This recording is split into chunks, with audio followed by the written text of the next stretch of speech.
Megastar Chiranjeevi నటించిన God father చిత్రం దసరా కానుకగా అక్టోబర్ 5న రిలీజ్ కానుంది. తెలుగుతో పాటు తమిళ, మలయాళ, హిందీ భాషల్లో పాన్ ఇండియా మూవీగా ప్రేక్షకుల ముందుకొస్తోంది. ఈ చిత్రానికి తగినంత బజ్ క్రియేట్ కాలేదు. రీమేక్ చిత్రం కావటమే అందుకు కారణమంటున్నారు. మోహన్ లాల్ నటించిన మలయాళ హిట్ మూవీ లూసిఫర్కి రీమేక్గా గాడ్ ఫాదర్ తెరకెక్కింది.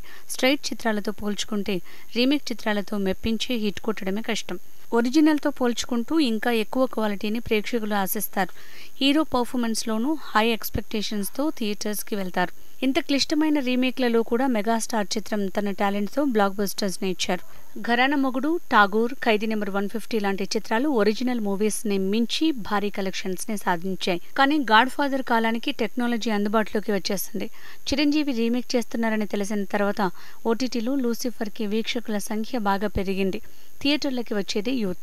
వాళ్లంతా ఇప్పటికే లూసిఫర్ని చూడటంతో కథా కథనాలు తెలిసి గాడ్ ఫాదర్పై ఆసక్తి చూపటం లేదు. దీని ప్రభావం గాడ్ ఫాదర్ ఓపెనింగ్ కలెక్షన్స్పై ఖచ్చితంగా ఉంటుంది. టెక్నాలజీ కారణంగా గ్లోబలైజేషన్ అయింది సినిమా.